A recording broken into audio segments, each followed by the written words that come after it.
Praise Lord my dear friends. ఈ రాత్రికాల సమయంలో యేసుప్రభు మనకిస్తున్న వాగ్దానము యెషయా గ్రంథము 46వ అధ్యాయము 11వ వచనము.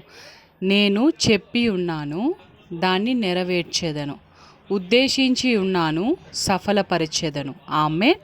యేసుప్రభు మనతో చెప్తున్నారు, సిస్టర్స్ అండ్ బ్రదర్స్, మీ జీవితాలలో నేను ఏమైతే ఉద్దేశించి ఉన్నానో అవన్నిటినీ నేను సఫలపరుస్తాను.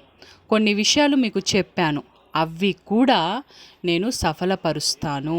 నేను ఏవైతే మీ జీవితంలో ఉద్దేశించానో, ఏవైతే మీకు చెప్పి ఉన్నానో అవి అన్నిటినీ మీ జీవితంలో నేను నెరవేర్చే దేవుడనై ఉన్నాను.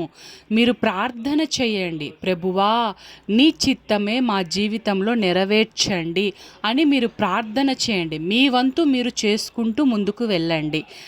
నా యొక్క చిత్తము, నా యొక్క ఉద్దేశము సంపూర్ణముగా మీ జీవితంలో నెరవేర్చి సఫలపరుస్తాను అని దేవుడు మనతో చెప్తున్నారు. దేవునికి కృతజ్ఞతాస్తుతులు. యేసు శక్తిగల నామంలో ఆమేన్.